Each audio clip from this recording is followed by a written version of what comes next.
Diagram 1 টাকা যদি খরচ করা হয় সেই 1 টাকা যে ইনকামটা তা কোথা থেকে আসবে। তো এইখানে দেখলাম সেন্ট্রালি স্পন্সর স্কিমস সহ সেন্ট্রাল গভর্নমেন্ট থেকে যে ট্যাক্সের যে শেয়ার, ফিনান্স কমিশনসের যে গ্রান্টস, সেইগুলি মিলে প্রায় little above 70%। States own non tax revenue, that is state government যেটা নিজস্ব যেটা রিসোর্স, যে সোর্স থেকে states own revenue tax, others মিলে 16.58%। Loan components, market loan and other borrowings 9.93, net public account থেকে 2.77। এই হলো 1 টাকা কোথা থেকে আসবে ইনকাম হিসেবে। তো এখানে যদি আমরা দেখি আমাদের রাজ্যের যে নিজস্ব যে ইনকাম, এই ইনকামটা খুবই meager and we are totally dependent on the central resources.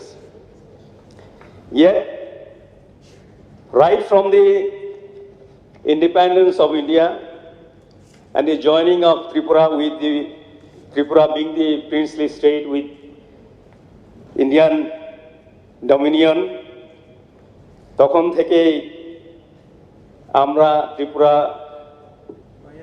C category state হোক যাই হোক, Tripura was dependent on the central resources, এটা তো আমাদের সবারই জানা আছে। তো এই অবস্থাতে অবশ্যই we have to cut our cloth, cut our cloth according to the resources. এইটাতে আমি যেমন এই যে রিসোর্সেস যে ড্র করা হয়েছে 1 রুপি কিভাবে আসবে, এবং পার্টিকুলারলি গত বছরের একটা আমি রেফারেন্স দিতে চাই। গত বছরের যে বাজেট এস্টিমেট 26,992.67 কোটি টাকা, এবং পরবর্তী সময়ে দেখা গেল 25,169.11 কোটি টাকা। এটা হচ্ছে revise estimate. Budget estimate minus revise estimate যদি আমরা বাদ দেই, তাহলে দেখা যাবে 1723.56 কোটি টাকা। তার মানে গত বছরে যেটা বাজেট এস্টিমেট ছিল সেই এস্টিমেটে এসে দাঁড়িয়েছে 25,169.11। এই যে 1,723.56 কোটি টাকা, এটার এক্সপ্লেনেশন আমরা পাচ্ছি না যে কেন এটা কমিয়ে দেওয়া হলো শেষ পর্যন্ত।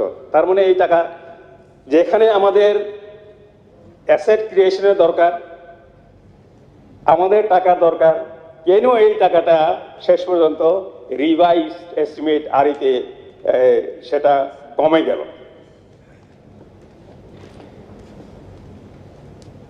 এই কারণেই আমি এটাও বলতে চাই, এইবারের যে বাজেট এস্টিমেট করা হলো, বাজেট এস্টিমেট আমরা যার উপরে আমরা আলোচনা করছি 27,654.4, এই বাজেটও দেখা যাবে যে at the end of the last quarter of the financial year আরি যখন আসবে, সেই আরিতে এই 27,654.4 কোটি টাকা থাকবে কিনা বা বাড়বে কিনা এটাও জানি না। যেহেতু গত বছরে সেই ট্রেন্ডটা দেখা গেল, এর জন্য পয়েন্ট আউট করলাম। এডিসির যে বাজেট তো সবাই বলে গেছেন, দ্বিতীয়বার তৃতীয়বার বলার কোনো অপেক্ষা রাখে না। কিন্তু আমরা যদি তুলনা করি, তুলনামূলকভাবে অবশ্যই এই হাউস স্বীকার করবেন, মেম্বার্স অফ দি হাউস স্বীকার করবেন যে পাহাড়ি অঞ্চল এলাকার যে উন্নয়ন সমতল অঞ্চলের যে উন্নয়নের তুলনায় অনেকাংশে অনেক কম। এডিসি এলাকাতে প্রায় 1193 কিলোমিটার রাস্তা আছে। এর মধ্যে এডিসি নিজস্ব মেটলিং কার্পেটিং করার জন্য প্রায় 134 kilometre, if I am not mistaken, এবং এডিসি এলাকাতেও রাজ্য সরকারের নিজস্ব রুটস, মেটলিং রুট আছে। প্রায় 700 কিলোমিটার ব্রিক সোল রাস্তা আছে। কিন্তু এডিসির যে বাজেট, পিডব্লিউডিকে যে বাজেট দেওয়া হয় গত বছরে যেটা 4,75,00,000 ছিল, 4,75,00,000 দিয়ে 1193 কিলোমিটার রাস্তা কাজ কি করা যায়? এটা কি বঞ্চনা নয়? এবং এডিসির রাস্তা আপনারা যারা আজকে রুলিং এ আছেন, আপনারাও যাচ্ছেন আমি জানি, আপনারা দেখুন কোন রাস্তায় ভালো করে চলছে না। এই অবস্থায় আপনারা বলছেন এডিসি কে অনেক টাকা বাড়িয়ে দিয়েছে। কত টাকা বাড়িয়ে দিয়েছেন? 8%, 8.8 সামথিং। এবং যদি ইভেন স্টেট গভর্নমেন্টের যে বাজেট এই হাউসে প্লেস করা হয়েছে, 2018 সালকে আপনারা বেস ইয়ার হিসেবে নিয়ে নিয়েছেন এবং বলছেন যে ওই সময়ে 15,000 কোটি টাকা বাজেট ছিল। আজকের বাজেট কত? 27,654। বাদ দিয়ে যদি দেখেন এবং হিসাব যদি করেন যে 8.8%, 9.7% এই রেটেই কিন্তু চলে আসছে। ওই যে বেস 15,000 ইজ অলসো ইম্পর্টেন্ট। কেন ইম্পর্টেন্ট বলছি? ওই বেসকে নির্ভর করেই কিন্তু এই আজকে যদি আপনি 5 বছর 6 বছর যদি ক্যালকুলেশন করেন, it will be 27,654, or it should be more in fact. So যে পেইসে, যে ডবল ইঞ্জিন সরকার হিসাবে আমাদের ত্রিপুরা রাজ্যের অর্থের সংস্থান আরো যে হওয়া উচিত ছিল, সেই যেভাবে আমরা অ্যাসপিরেশনাল বা আমরা অ্যাসপাইরেন্টস পিপল অফ দ্য স্টেট, কিন্তু সেইভাবে কিন্তু হয়নি।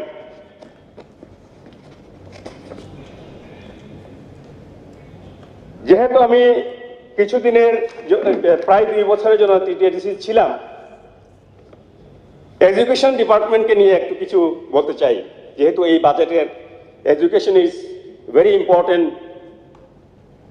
পার্ট, কারণ এডুকেশন ছাড়া কোনো সোসাইটি ইট ক্যানট মার্চ ফরওয়ার্ড। এডিসিতে 1633টা স্কুল আছে, প্রাইমারি স্কুল। এর মধ্যে 104টা ইংলিশ মিডিয়াম স্কুল আছে। 55,000, by this time it may be more, it may be less, 55,000 students আছে। কোনো কোনো স্কুলে 100-150 জন আছে, কোনো স্কুলে 30 জন, কোনো স্কুলে 60 জন, 75 জন। এটার সংখ্যা কমে 13 জন, 14 জন, 16 জন এইভাবে আছে। আমি চেষ্টা করেছিলাম, যেহেতু আমি এডুকেশন দপ্তর দেখতাম, কি করা যায়। নীতি আয়োগে আমি নিজে গেলাম, ট্রাইবাল ওয়েলফেয়ার মিনিস্ট্রিতে গেলাম, আমার আইডিয়াটা শেয়ার করলাম উইথ প্রজেক্ট প্রপোজাল, যে এডিসি 1633টা স্কুলকে 275টা রেসিডেন্সিয়াল স্কুলে যদি কনভার্ট করা যায়, সেইখানে এই স্কুলেই টিচাররা যদি তাদেরকে কোয়ার্টারের ব্যবস্থা করা হয়, থাকার ব্যবস্থা করা হয়, তাহলে 275টা স্কুল হলেই হবে। এবং এই যে শিক্ষকের যে অপ্রতুলতা, শর্টেজ অফ টিচার্স, এডিসিতে যে প্রায় 5,000-এর মতো যে এখন শিক্ষক আছেন, এই শিক্ষকদেরকে ওই প্রস্তাবিত 275টা রেসিডেন্সিয়াল স্কুলে যদি তাদেরকে পোস্টিং দেওয়া হয়, তাইলে আমার নতুন করে কোনো পোস্টের প্রয়োজন হয় না। কিন্তু এইটা করতে গেলে অবশ্যই রাজ্য সরকারের সহায়তা প্রয়োজন, কারণ এই প্রজেক্ট প্রপোজালগুলি রাজ্য সরকারের মাধ্যমে either tribal welfare ministry or to the নীতি আয়োগকে যেতে হবে। যদি এটা যদি না করা হয়, তাহলে কিন্তু জনজাতি এলাকায়, আদিবাসী এলাকায় যে ড্রপ আউটের সংখ্যা এখনো আছে, অতীতেও ছিল, ভবিষ্যতেও থাকবে, এইটা এবং চলতে থাকবে। এবং জনজাতি এলাকার মা বাবারা নিজের ছেলে মেয়েদেরকে কে কোথায় যায়, সকালে করে স্কুলে গেছে কিনা, এগুলি খবরাখবর রাখে না। সবচেয়ে ভালো হয়, আমিও বোর্ডিং হাউসে স্কুলে পড়ে এই জায়গাতে এসেছি, মাত্র 275টা রেসিডেন্সিয়াল স্কুল, এবং যেই পাড়াতে রেসিডেন্সিয়াল স্কুল হবে ওই পাড়ার ছেলে মেয়েরা তারা ডে স্কলার হতে পারে। আই প্রপোজ এই বাজেটে না হলেও রাজ্য সরকার যেন এই বিষয়ে চিন্তা ভাবনা করেন, কারণ এটা যদি হয় সবচেয়ে ভালো হবে। Thirdly, implementation of customary law. ADC থেকে কাস্টমারি লগুলি তৈরি করে রাজ্য সরকারের কাছে এবং গভর্নরের কাছে পাঠানো হয়েছে। এখন বলবেন, যেহেতু এখানে আমাদের সিপিআইএম এর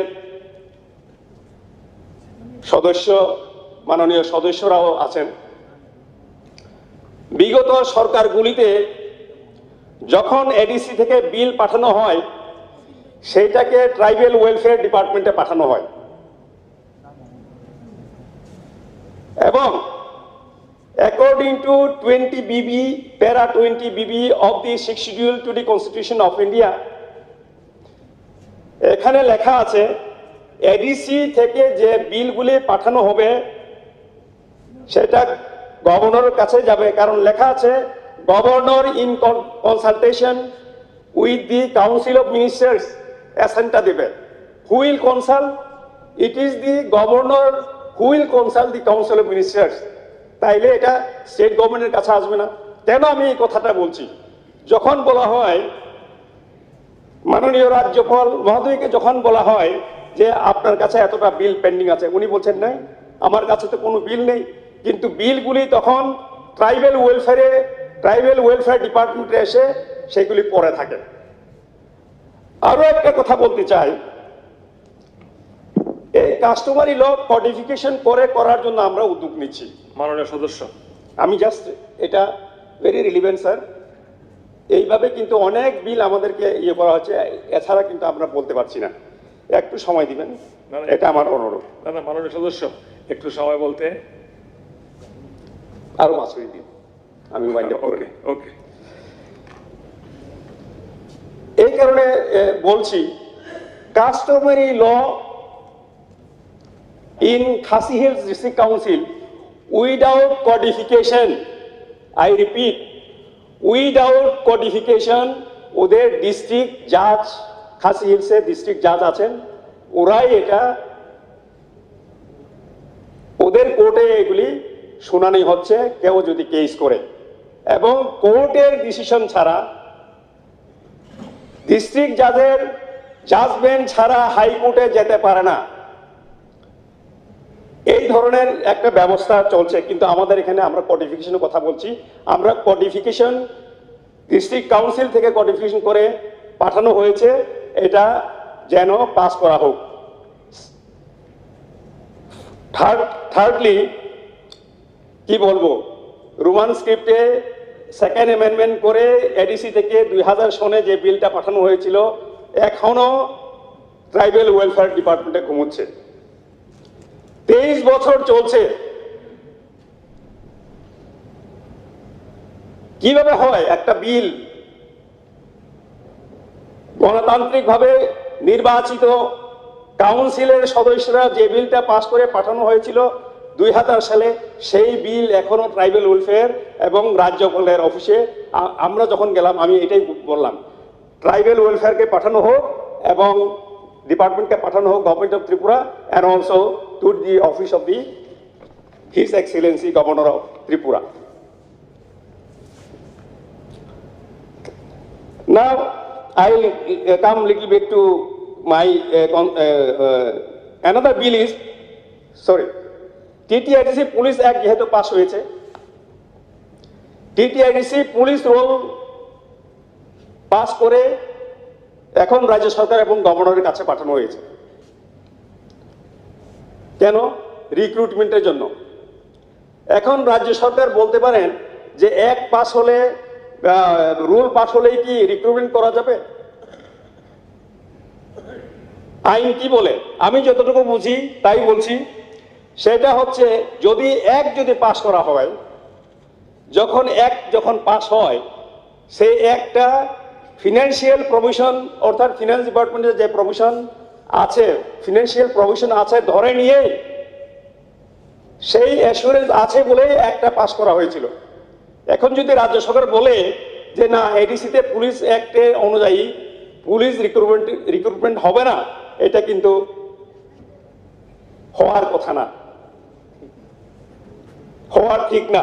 সুতরাং পুলিশ রিক্রুটমেন্ট রুল যেটা প্লেস করা হয়েছে রাজ্য সরকার এবং গভর্নরের কাছে, সেটা অতি সত্বর অনুমোদন দিয়ে ফেরত পাঠানো হোক। এরপরে পিডব্লিউডি ডিপার্টমেন্টে, government of Tripura, in PWD department, government of India and HSCL, এই তিনটা, দুইটা গভর্নমেন্ট এবং একটা এজেন্সি নিয়ে একটা এগ্রিমেন্ট আছে ত্রিপুরা গভর্নমেন্টের। কিসের জন্য? ত্রিপুরাতে রুট অ্যান্ড ব্রিজেসের কাজ করার জন্য, বিশেষভাবে রুটস, পারহ্যাপস PMGSY। আমবাসাতে কচুসরা থেকে যে কচুসরা হয়ে যে কমলপুর রাস্তা গেছে, সেটা HSCL এর হাতে। যখন পিডব্লিউডির এক্সিকিউটিভ ইঞ্জিনিয়ার, চিফ ইঞ্জিনিয়ারকে জিজ্ঞেস করলাম, বলছে যে HSCL আমাদের কন্ট্রোলে না, ওইখানে রাস্তা খারাপ হলেও আমরা কিছু বলতে পারবো না। আমি বুঝতে পারি না কি ধরনের এগ্রিমেন্ট এটা, যে ত্রিপুরা গভর্নমেন্ট ওদেরকে দিয়ে কাজ করাবেন, কিন্তু HSCL ত্রিপুরা গভর্নমেন্টের কথা শুনবেন না, ত্রিপুরা গভর্নমেন্টের অফিসারদের কথা শুনবেন না। এটা কি করে হয়? মাননীয় সদস্য, just two more points please please please. এই HSCL এ আবার, just it is very important sir, এই HSCL এ জওহরনগরে যে ডিএম অফিস আছে, জওহরনগর ডিএম অফিস হয়ে এদিকে একটা রাস্তা গন্ডাসরা রোডের সঙ্গে সংযোগ হয়েছে। ব্রিজটা শেষ হয়েছে, এখনো ফিনিশিং হয়নি। বোথ দ্য সাইড অ্যাপ্রোচ কোনো কিছু করা হয়নি। ওই যে ব্রিজের উপরে মানুষের যেতে পারছে না, বিশেষভাবে বয়স্ক লোকরা, অনেক খাদের মতো তৈরি হয়ে আছে। এটা অনেক দিন ধরে চলছে। এইগুলি যেন দেখা হয়। লাস্টলি আমবাসা পেয়েছি প্রাইমারি হেলথ সেন্টার, এখানে আমবাসা পেয়েছি, যেখানে আমবাসা পেয়েছি প্রায় 62,000 পপুলেশনকে কাভার করে, 2 জন মাত্র ডাক্তার, এবং তারা প্রত্যন্ত অঞ্চল সহ ম্যালেরিয়ার জন্য যে কোনোর জন্য তারা দৌড়ায়। এইখানে 2 জন ডাক্তার আছেন, আরও 1 জন ডক্টরের দরকার। তো সবাই আমাকে এলাকার জনপ্রতিনিধি হিসেবে চাপ দিয়ে যাচ্ছেন, আরও 1 জন ডক্টর যেন যে কোনো প্রকারে কিনা বলে অনুরোধ করেই হোক, যে কোনোভাবেই হোক এখানে যেন ইয়ে করা হয়, পোস্টিং দেওয়া হয়। এটা কাইন্ডলি মাননীয় মুখ্যমন্ত্রীকে আপনার মাধ্যমে আমি অনুরোধ করতে চাই। এবং পরিশেষে এটাই বলতে চাই, এইভাবে যদি পাহাড়ি অঞ্চল তথা গ্রামীণ অঞ্চলকে বঞ্চিত করে যদি রাখা হয়, যখন আমি বলি গ্রামীণ অঞ্চল, বিশেষভাবে পাহাড়ি অঞ্চল, এই বঞ্চনার মাধ্যমে আমরা এই বঞ্চনা আজকের নয়, শুধু এই বঞ্চনা বললে ভুল হবে, এই 73 বছর ধরে চলছে। তো এটা একদিনের নয়, যার কারণেই আমরা দেখেছি যে এইভাবে আমরা আমাদের আর অস্তিত্বের প্রশ্ন এসে গেছে, সার্ভাইভালের প্রশ্ন এসে গেছে। আমরা দেখেছি এইভাবে আর হয় না, যার জন্যই কিন্তু আমরা গ্রেটার ত্রিপুরাল্যান্ডের দাবি করে চলেছি। এই বলেই আমার সংক্ষিপ্ত আবেদন বা বাজেট সম্পর্কে যে অংশগ্রহণ, সবাইকে ধন্যবাদ দিয়ে আমি শেষ করছি। নমস্কার। মাননীয় সদস্য